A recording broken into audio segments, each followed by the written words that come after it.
E hoje vamos dar seguimento à nossa leitura no capítulo 8 do Evangelho de Marcos, conforme a melhor tradução para o português. E vai se seguir assim. Naqueles dias, a multidão sendo muito grande, e não tendo o que comer, Jesus chamou seus discípulos e disse-lhes: Tenham compaixão da multidão, porque já faz 3 dias que eles estão comigo e nada têm para comer. Se eu os mandar para casa com fome, vão desfalecer no caminho, porque alguns deles vieram de longe. Aí seus discípulos lhes responderam: De onde poderia alguém satisfazer este povo com pão num lugar ermo? Ele perguntou-lhes: Quantos pães vocês têm? E eles disseram: 7. Aí ele ordenou à multidão que se assentasse no chão, e tomando os 7 pães e dando graças, ele os partiu e os deu aos seus discípulos para que os servissem à multidão. E eles o fizeram. Eles tinham também alguns peixes pequenos, e sendo-os abençoado, ele mandou distribuí-los também. Comeram e ficaram saciados. Ainda recolheram 7 cestos de pedaços que sobraram. Ora, os que comeram eram em torno de 4.000. E ele os despediu. Em seguida, entrou no barco com seus discípulos e foi para a região de Dalmanuta. Os fariseus saíram e começaram a discutir com ele, pedindo-lhes um sinal do céu para testá-lo. E suspirando profundamente em seu espírito, ele disse: Por que esta geração pede um sinal? Eu vos digo, enfaticamente, nenhum sinal será dado a esta geração. E deixando-os, tornou a entrar no barco e foi-se para o outro lado. Os seus discípulos haviam se esquecido de levar o pão. Não tinham consigo no barco mais do que um pão. Aí ele mandou-lhes dizendo: Fiquem atentos, guardem-se do fermento dos fariseus e do fermento de Herodes. E eles começaram a razoar entre si, dizendo: É porque não temos pão? Estamos apercebido. E estando apercebido, Jesus lhes disse: Por que vocês estão arrazoando por não terem pão? Será que ainda não percebem, nem compreendem? Vocês ainda têm corações endurecidos? Tendo olhos, vocês não veem, tendo ouvidos, vocês não ouvem. E não se lembram? Quando eu parti os 5 pães para os 5.000, quantos cestos cheios de pão, pedaços vocês recolheram? Eles lhes dizem 12. E quando parti os 7 para os 4.000, quantos cestos cheios de pedaços vocês recolheram? E eles disseram: 7. Ele lhes disse: Como pode ser que vocês ainda não entendem? Então ele chegou a Betsaida e trouxeram a ele um cego, suplicando-lhe que tocasse nele. E tomando o cego pela mão, ele o levou para fora do povoado, depois de cuspir nos olhos deles, impor-lhes as mãos, ele perguntou-lhe se via alguma coisa. E ele levantou os olhos e disse: Vejo homens, mas parecem com árvores andantes. E então colocou as mãos sobre os olhos outra vez e fez ele olhar para cima. E ele ficou restaurado e viu a todos claramente. Aí ele os mandou para casa, dizendo: Nem entra no povoado, nem conta a ninguém no povoado. Então Jesus e seus discípulos partiram para o povoado de Cesareia de Filipe. E a caminho, ele perguntou aos seus discípulos, dizendo: Quem dizem que os homens que eu sou? Aí eles responderam: João Batizador, outros Elias, ainda outros um dos profetas. E ele lhes diz: Mas vocês, quem dizem vocês que eu sou? Aí Pedro respondendo diz a ele: Tu és o Cristo. Então ele os admoestou para que não informassem a ninguém a seu respeito.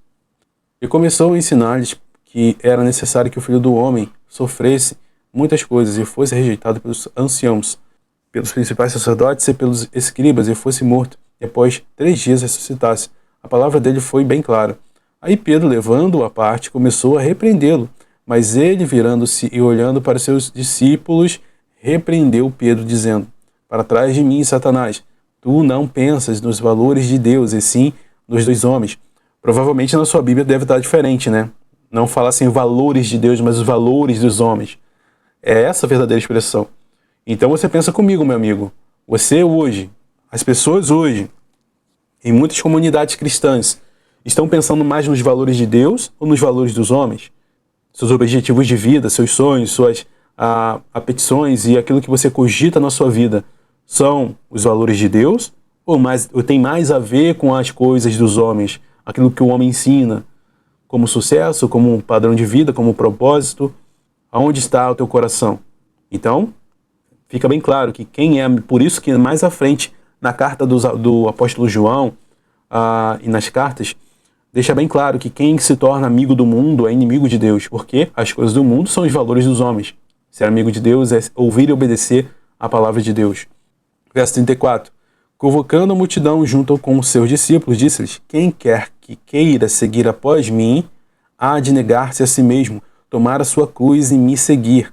Perceba que ele está falando isso logo antes de Pedro falar, logo após Pedro falar aquilo, está no contexto, tá? E o pensamento de Pedro é um pensamento parecido com o dos judeus.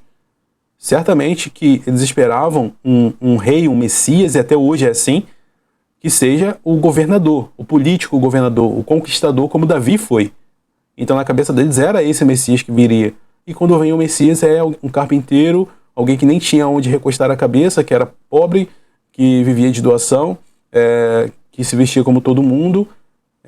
E assim, ao olhar dos judeus, jamais poderia ser o Messias. Enfim, mas o Messias veio. Eles que não entenderam, eles que colocaram os valores do homem acima dos valores de Deus. Verso 34. Convocando a multidão junto aos seus discípulos, disse-lhes: quem quer que queira seguir após mim, há de negar a si mesmo, tomar a sua cruz e me seguir, pois qualquer que quiser salvar a sua vida vai desperdiçá-la. Interessante isso aqui, salvar a sua própria vida tem a ver muito com aquela parábola também que Jesus fala em Mateus, capítulo 5, sobre um homem que ajudou muita riqueza e que destruiu seus celeiros, e que ele queria construir celeiros maiores para passar o restante da vida dele tranquilo, sem se preocupar com o que comer, com o que beber. Então, preste atenção. E Jesus fala que desperdiçar, talvez na sua Bíblia esteja diferente aqui no verso 35. Pois qualquer que quiser salvar a sua vida vai desperdiçá-la, mas qualquer que desperdiçar a sua vida por minha causa e do Evangelho, esse a salvará. Então isso entra muito naquele critério também que Jesus fala a respeito. Que adianta você ganhar o mundo inteiro e perder a própria alma? Esse perder a própria alma, no contexto ali, é exatamente essa questão de dedicação da sua vida. Você está perdendo a sua vida, está desperdiçando. É num sentido de desperdício, não de que você, de repente, vai morrer, né? Então, é esse o teor o qual Jesus observa e ele espera daqueles que amam a Cristo, que ele desperdiça a sua vida por amor ao reino de Deus, os valores do reino de Deus. Verso 36. Pois então, que adiantará um homem se ganhar o mundo inteiro? A frase já está aqui. Mas perder a alma? Você percebeu que o contexto aqui dessa frase não é morrer? Esse perder a alma, o homem ganhar o mundo inteiro é você viver para você. Você viver somente para os seus valores, para as suas conquistas, para aquilo que é o valor do homem, que o homem cogita, e você perder a sua alma, é isso. Agora, ganhar a sua vida é você estar com Cristo e desperdiçá-la em favor dos valores do reino de Deus, para promover o reino de Deus. Ou, o que poderá um homem, dando continuidade, verso 37, ou o que poderá um homem dar em troca de sua alma? Pois qualquer que se envergonhar de mim e das minhas palavras, nesta geração adúltera e pecadora, o Filho do Homem também se envergonhará dele quando vier na glória de seu Pai com os seus santos anjos. E aqui já está falando do juízo final. Bom, terminamos o capítulo 8 e no próximo vídeo vamos para o capítulo 9.